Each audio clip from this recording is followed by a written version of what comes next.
How you friends, तो कैसे हैं आप सभी। आई होप आप सभी अच्छे होंगे। आपका स्वागत है हमारे अगली वीडियो सेगमेंट में। आज हम बात करूंगा डॉक्ट्राइन ऑफ इलेक्शन, जो कि section 35 of transfer property act 1882 में मेंशन है। ओके, इस वीडियो को पूरा देखिएगा, ये आपके लिए बहुत ही हेल्पफुल होगी। इस वीडियो को स्टार्ट करने से पहले आप इस चैनल को सब्सक्राइब कर लें। चलिए स्टार्ट करते हैं आज की वीडियो बिना किसी देरी से।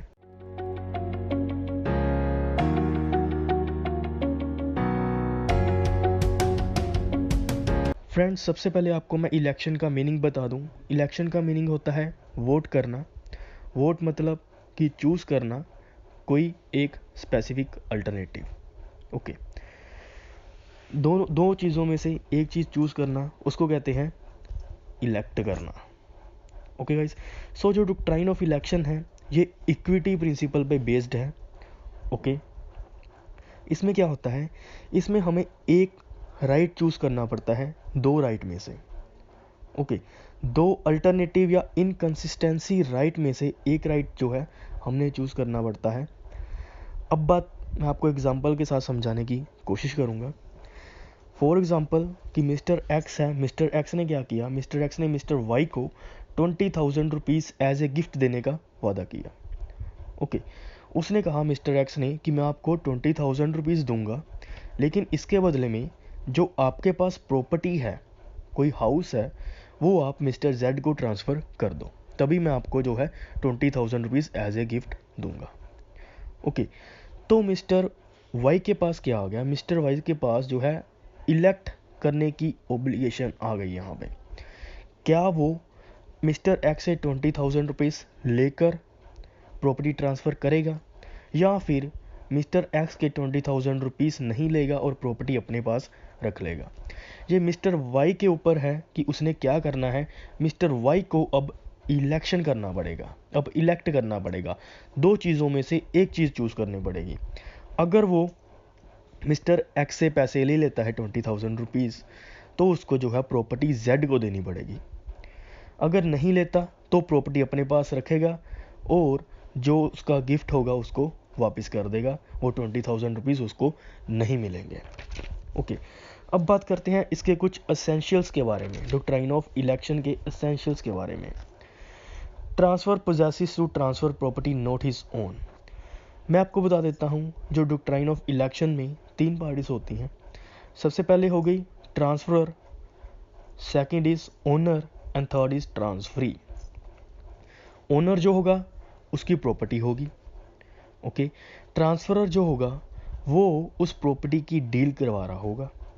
And third is a transferee, transferee जो होगा जिसको प्रॉपर्टी मिलेगी।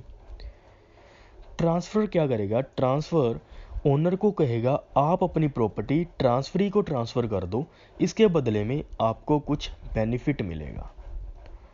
ओके, यही है डॉक्ट्राइन ऑफ इलेक्शन। अब जो ओनर के ऊपर ऑब्लिगेशंस आ जाती हैं कि उसने कोई एक चीज़ चूज़ करनी है, दोनों में से उसने क्या करना है, इसको कहते हैं इलेक्शन। ओके, अब बात करते हैं इसमें क्या है। इसमें ये है कि where a person profess the transfer a property not his own. जो ट्रांसफरर है उसकी वो प्रॉपर्टी नहीं होनी चाहिए। अगर उसी की प्रॉपर्टी होगी तो डॉक्ट्राइन ऑफ इलेक्शन नहीं लगेगा, क्योंकि इसमें तीन पार्टीज की ज़रूरत होती है, transferor, owner and transferee. And second, इसमें क्या होना चाहिए, इसमें ओनर को कुछ बेनिफिट मिलता होना चाहिए। ओनर को कुछ बेनिफिट मिलेगा अगर वो ट्रांसफ़र करेगा प्रॉपर्टी को, ट्रांसफरी को। ओके, वो कौन देगा, वो ट्रांसफरर देगा। ट्रांसफरर देगा ओनर को बेनिफिट अगर ओनर ट्रांसफरी को जो है प्रॉपर्टी ट्रांसफ़र कर देगा। और ये पार्ट ऑफ सेम ट्रांजैक्शन होना चाहिए। Part of same transaction in the sense means कि उसी ट्रांजैक्शन के में होना चाहिए। फॉर एग्जांपल, मैंने आपको बताया मिस्टर एक्स का कहता है मैं आपको 20,000 रुपीज़ दूंगा मिस्टर वाई को, अगर अब वो जेड को ट्रांसफ़र कर देगा। ये एक ही ट्रांजैक्शन है।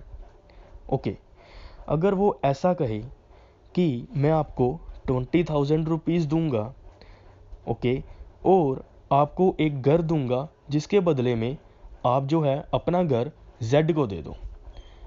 ओके, इसमें क्या है, इसमें जो है बेनिफिट क्या देगा, अगर वो जेड को ट्रांसफ़र कर देगा, वो देगा कि वो अपना घर देगा उसको, जिसके बदले में वो अपना घर जेड को देगा। मिस्टर एक्स दो कंडीशंस लेके आता है। पहले तो वो उसको 20,000 रुपीज़ एज ए गिफ्ट करेगा, वो ऐसे सेपरेटली, ओके। और वो जो है अपना घर भी मिस्टर वाई को दे देगा, ताकि मिस्टर वाई मिस्टर जेड को वो अपना घर ट्रांसफ़र कर दे, ओके।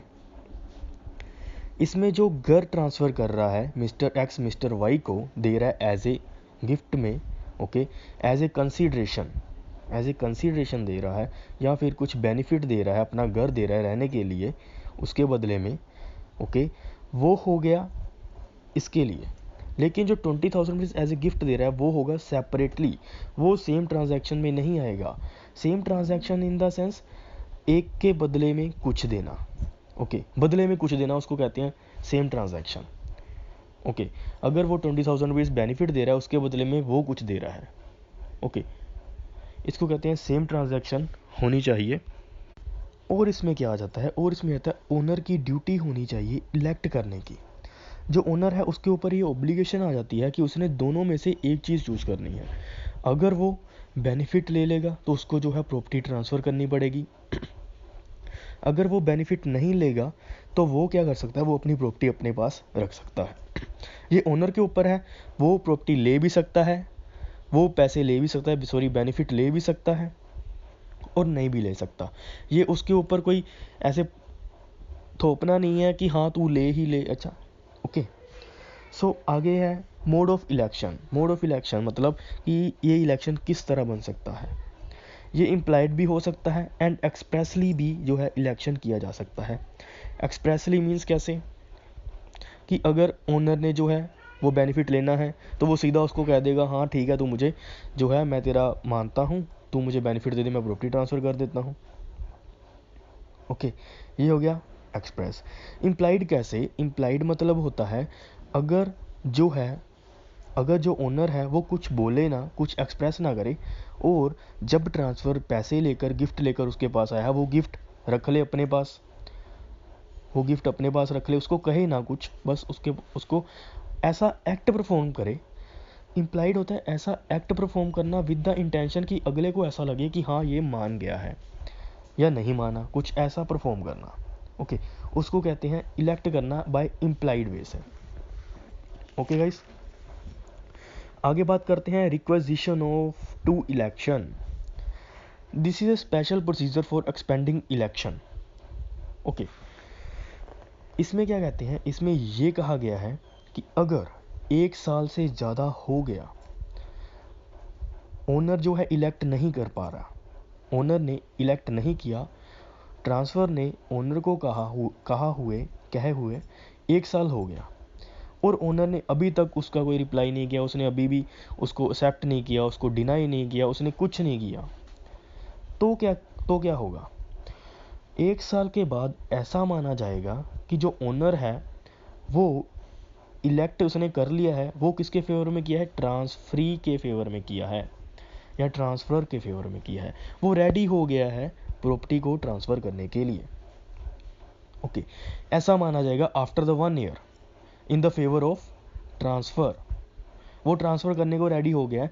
अगर उसने 1 साल के अंदर अंदर कुछ नहीं बताया उसने करना है, वो इलेक्ट करेगा, उसने इलेक्शन की है, उसने रखना है बेनिफिट रखना है कि नहीं रखना, अपनी प्रॉपर्टी रखनी है, अगर उसने कुछ नहीं किया, ट्रांसफ़र साइलेंट, ओनर साइलेंट है, तो ऐसा माना जाएगा कि वो ट्रांसफ़र करने के लिए रेडी हो गया है।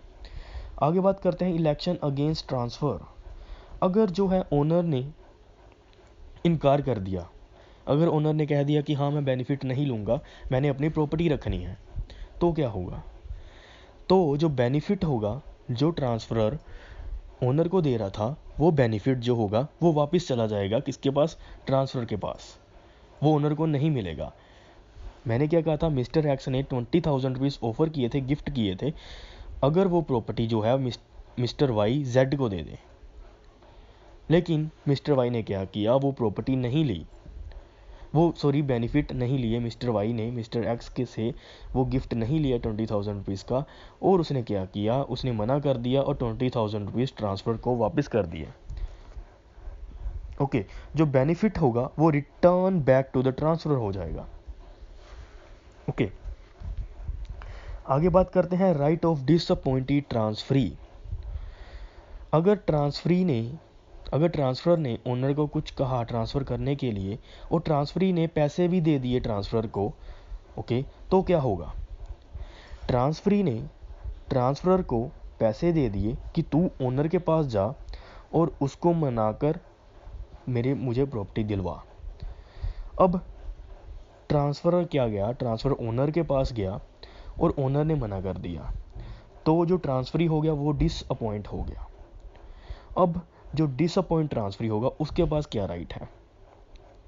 अब वो क्या करेगा, अब वो ट्रांसफरर से कंपलसेशन लेगा कि मैंने तुझे पैसे दे दिए, तूने मुझे प्रॉपर्टी ट्रांसफ़र नहीं की। अब ट्रांसफरर जो है वो कंपलसेट करेगा, किसको करेगा कंपलसेट?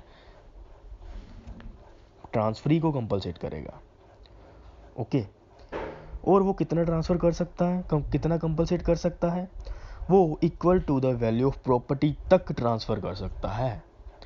जितनी प्रॉपर्टी की वैल्यू होगी उतने तक वो ट्रांसफ़र करेगा according to the circumstances, situation and उनके बीच में जो भी कंट्रैक्ट हुआ होगा उसके अकॉर्डिंगली। ओके, सो बस यही था doctrine of election. I hope आपको इन द शॉर्ट में मैंने समझाने की कोशिश की है, आपको समझ लग गई होगी। अगर आपको इससे रिलेटेड कोई भी डाउट है कमेंट बॉक्स में जाइए, कमेंट करिए। अगर आपको कुछ समझ नहीं लगा मैं आपको समझाऊंगा, आप कमेंट बॉक्स में जाइए, आप पूछिए मेरे से, मैं आपका आंसर ज़रूर करूँगा। ओके, इस वीडियो को लाइक कर दीजिएगा और अपने फ्रेंड्स के साथ शेयर करिए ताकि उनको भी डॉक्ट्राइन ऑफ इलेक्शन समझने में आसानी हो। Okay, thank you so much guys for watching, subscribe for more videos.